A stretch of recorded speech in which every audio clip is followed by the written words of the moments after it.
I did this.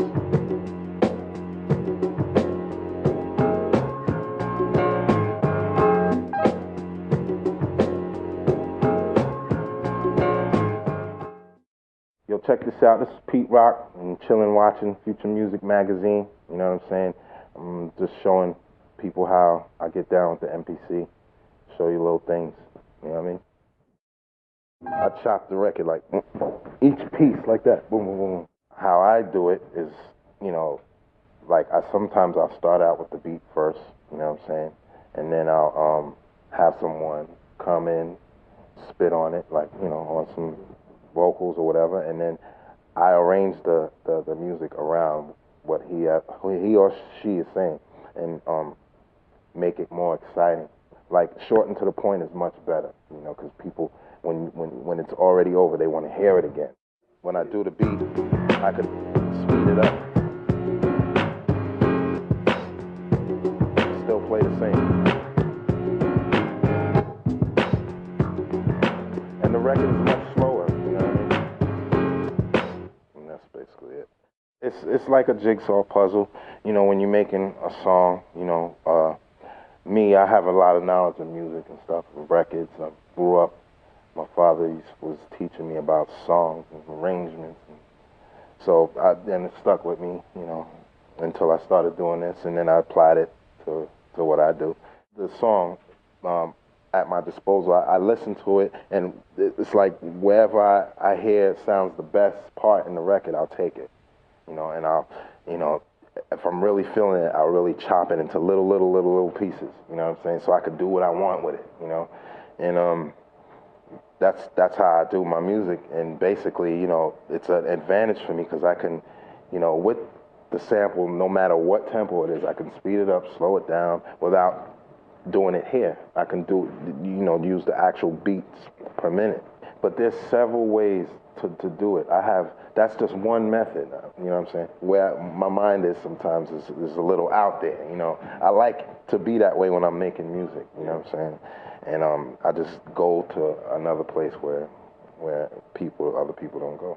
Like, say for instance, they have these now that do stretching, you know what I'm saying? But I do it the manual way.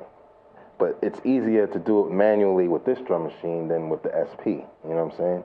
This is just such a comfortable drum machine. I can sit here all day and chop up records and not be tired, you know what I'm saying? And just, oh wow, you know, the soft pads and everything. And I'll take kicks and snares from records. I don't usually use library stuff, you know. For me, you can't find certain snares in the library. You know, some things you just hear on the record, you're like, whoa. I'll take a drum loop that's 2 bars, even a half of, not even. I'll take something that's a quarter of a bar, like a kick and a snare that goes boom, bap, but there's enough air between it. It sounds like it's just played together, and that's how I do it. I'll have a slew of drums, and then I'll have a slew of samples, and then I'll just put them all together and see what sounds best with what. I listen to a lot of bands. Like, I listen to rock, I listen to soul. For me, I started out being a DJ first, and I, you know, perfected that craft, and then I was curious to know the background of producing, because I was hearing a lot of dope hip hop in the 80s, and I wanted to know who was the man behind the music. I started out really young, and you know, my first big record was when I was 17. I got signed to Elektra Records and put out an EP and put out like 3 albums after that.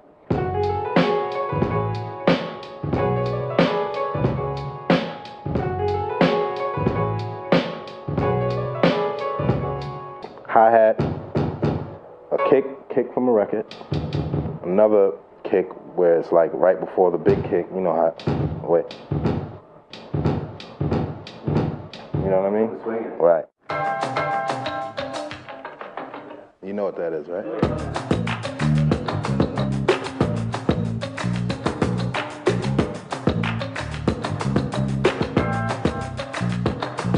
Snare, kick, hand clap, and this is the guitar. I just took that and built a bass line behind it. Love is a battlefield. Yeah, I took it because I had a bass in there, and it, you know, and then I can still play.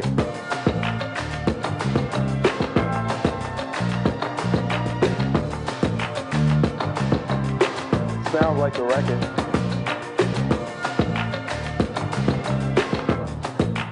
Check it out, it's Pete Rock, Future Music Magazine.